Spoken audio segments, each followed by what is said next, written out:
Protective relay એટલે કે રક્ષણાત્મક રિલે માટે ફ્લેગ, બ્લોકિંગ અને ડ્રોપ આઉટ વ્યાખ્યાયિત કરો. તો ફ્લેગ એટલે કે રિલેને ઓપરેશનલ કન્ડિશનમાં દેખાડતી રીતે, એટલે તો આપણને ખબર પડે એ રીતે બતાવવા માટે કે ભાઈ આ રિલે ઓપરેટ થયેલી છે એ બતાવવા માટે એક ગોઠવણી કરવામાં આવી છે, રિલેની અંદર આપવામાં આવે છે, જેને ફ્લેગ કહેવામાં આવે છે. આ ફ્લેગ જે છે એ રિલેને રીસેટ કરવા માટે બહુ ઇમ્પોર્ટન્ટ છે.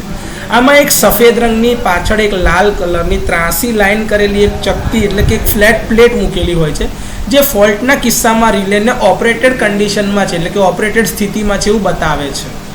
બ્લોકિંગ વધારાના રિલેની મદદથી અથવા તો તેની પોતાની ઓપરેટિંગ લાક્ષણિકતાઓને કારણે રિલે ઓપરેશન પ્રક્રિયા પર લગાવવામાં આવતા પ્રતિબંધ અથવા તો ના ઓપરેટ થાય એના માટે જે અરેન્જમેન્ટ કરવામાં આવે એને બ્લોકિંગ કહેવામાં આવે છે.